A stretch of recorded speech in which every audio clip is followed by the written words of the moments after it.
একঘেয়েমি আলুর দম খেয়ে যারা বোর হয়ে গেছো তারা অবশ্যই এইভাবে ট্রাই করতে পারো। আজকে একটু ভিন্ন রকমের আলুর দম ট্রাই করছি আর সার্ভ করেছিলাম পোলাওর সাথে। দুর্দান্ত খেতে হয়েছিল। চলো দেখিয়ে দিই কিভাবে করেছিলাম।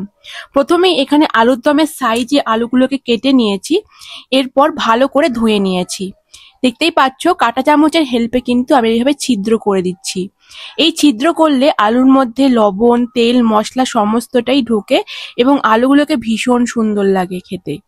তো চলো এর মধ্যে লবণ, হলুদ গুঁড়ো, অল্প লাল লঙ্কা গুঁড়ো দিয়ে মাখিয়ে নিয়েছি। কড়াই সর্ষের তেল গরম করে আলুগুলোকে বেশ লাল লাল করে ভেজে নেব। এখানে তোমরা সর্ষের তেলের বদলে সাদা তেলও ইউজ করতে পারো। আলুগুলো ভাজা হয়ে গেলে নামিয়ে নিলাম। সমস্ত আলু কিন্তু এইভাবেই ভেজে নিয়েছি। দেখতেই পাচ্ছ বেশ লাল লাল হয়ে গেছে। এরপর সর্ষের তেল গরম করে তার মধ্যে গোটা শুকনো লঙ্কা, তেজপাতা, পেঁয়াজ কুচি দিয়েছি এবং সমস্তটাই ভালো করে ভেজে নিচ্ছি। পেঁয়াজটা একটু লাল রং হলে স্পেশাল আলুর দমের জন্য যে মশলাটা রেডি করেছিলাম তার জন্য প্রথমেই এলাচটাকে একটু গুঁড়ো করে নিয়েছিলাম। এর মধ্যে পেঁয়াজ, টমেটো, আদা, রসুন দিয়ে পেস্ট করে নেব। তো এখানে একটু কাজু বাদাম আর কিশমিশ দিয়ে অল্প জল দিয়ে বেটে নিয়েছি। তো কাঁচা লঙ্কা দিতে ভুলে গিয়েছিলাম, সে কাঁচা লঙ্কাও দিয়ে দিলাম। ঝালটা পরিমাণ বুঝিয়ে আপনারা দেবেন। তো মশলা রেডি হয়ে গেছে, পেঁয়াজটাও ভাজা হয়ে গেছে। এরপর মশলা দিয়ে অল্প জল দিয়ে হলুদ গুঁড়ো, অল্প লাল লঙ্কা গুঁড়ো, জিরে গুঁড়ো এবং স্বাদমতো লবণ দিয়ে ভালো করে কষিয়ে নেব।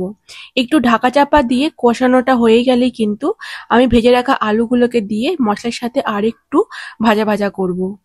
মশলার সাথে আলুটা বেশ ভালো করে ভাজা হয়ে গেলে এখানে আমি পরিমাণ মতো জল দেব, যাতে আলুটা ভালো করে সিদ্ধ হয়ে যায় এবং সুন্দর একটা গ্রেভি পাই।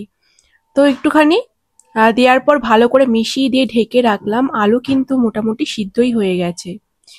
এরপর নামানোর আগে অবশ্যই এখানে গুঁড়ো গরম মশলা, অল্প মিষ্টি আর ঘি অ্যাড করেছিলাম।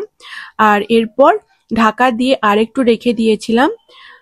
তো আমি এখানে হিট বন্ধ করে রেখে দিয়েছিলাম 5-6 মিনিট। তো সমস্ত মশলাটা বেশ সুন্দর করে হয়ে গেছে এবং ওপর দিয়ে তেলটা উঠে এসেছে। আলুর দমটা কিন্তু একদম রেডি। তো সার্ভ করেছিলাম পোলাওয়ের সাথে। পোলাও রেসিপি এর আগে আমি দিয়েছি, অবশ্যই তোমরা দেখে নিও। এরকম ঝরঝরে পোলাও খেতে গেলে কিন্তু কিছু টেকনিক ফলো করতে হয়, সেগুলো শেয়ার করেছি ভিডিওতে, অবশ্যই দেখো। একদম নরম তুলতুলে আলুগুলো দেখতেই পাচ্ছ আর গ্রেভির স্বাদ জাস্ট ওয়াও ছিল। পোলাওয়ের সাথে কিন্তু এইরকম আলুর দম খেতে দুর্দান্ত লাগে। শুধু পোলাও না, তোমরা লুচি, পরোটা বা ফ্রাইড রাইস, নর্মাল ভাতের সাথেও কিন্তু খুবই ভালো লাগবে। তো কেমন লাগলো রেসিপিটা অবশ্যই জানিও। ভালো লাগলে শেয়ার করো, লাইক করো, ফলো এবং সাবস্ক্রাইব করো।